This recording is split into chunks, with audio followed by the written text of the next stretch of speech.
let's examine ASW1. Show spanning tree for VLAN 10. Notice right now the gigabit 0/1 is the root bridge. It's the root bridge for the topology. Let's go ahead and bring down this particular interface.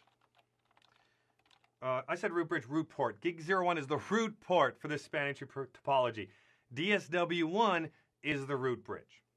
So let's bring down interface gigabit Ethernet 0/1. We'll shut it down. Let's let that cook just for a couple of moments. All right. We're good. All right, so it's down. Let's bring this link back up now between ASW1 and DSW1. And if you notice, I already have debugs turned on. And what command did that for us? It would be debug spanning tree events to turn on the debug. So debug spanning tree events. And what we'll do now is we will enable interface gigabit 0/1.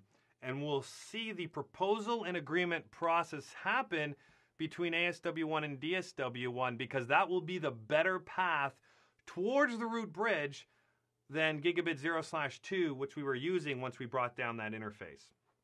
Ooh. All right, look at this right here while this is occurring. You see how there's the transmitting of a proposal on gigabit 0/2? Gigabit 0/2 connects ASW1 to DSW2. And in this case, notice that all of these proposal transmissions are for VLAN 100. What is happening here is that DSW2 is not participating in VLAN 100. As a result, ASW1 is trying to send a proposal to DSW2, but DSW2 is not sending an acknowledgement back. So since it's not sending an acknowledgement back, it is simply using the traditional regular spanning tree timers and waiting. Let's send out a proposal, let's wait. Let's send out a proposal, let's send out a proposal. It's going to do that until our, 4 delay timers expire. And then from there, it's like, well, I never received a response back, so I assume the decision I made is accurate. But we're not here because of the assumption. We're here because we want to see that proposal and agreement process in action. So we're going to focus on VLAN 10 specifically in our case. So VLAN 10, we brought the interface back up, gigabit 0/1, and notice what happened here. It says initializing port 01, we are a designated port.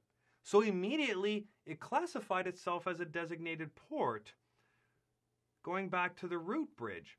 However, if we look a little further, we even transmitted a proposal, BPDU, up gigabit 0/1 towards DSW1 for VLAN 10. If we go down a little further, notice what it says. It says, oops, we have to update our role. We just received a superior BPDU on gigabit 0/1. It's quicker to go to gigabit 0/1.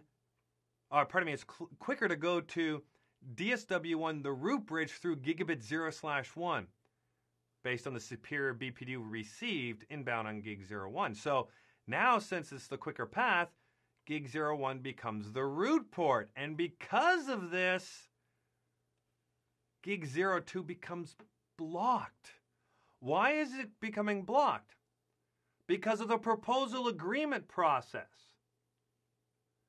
The proposal agreement process that's going on here.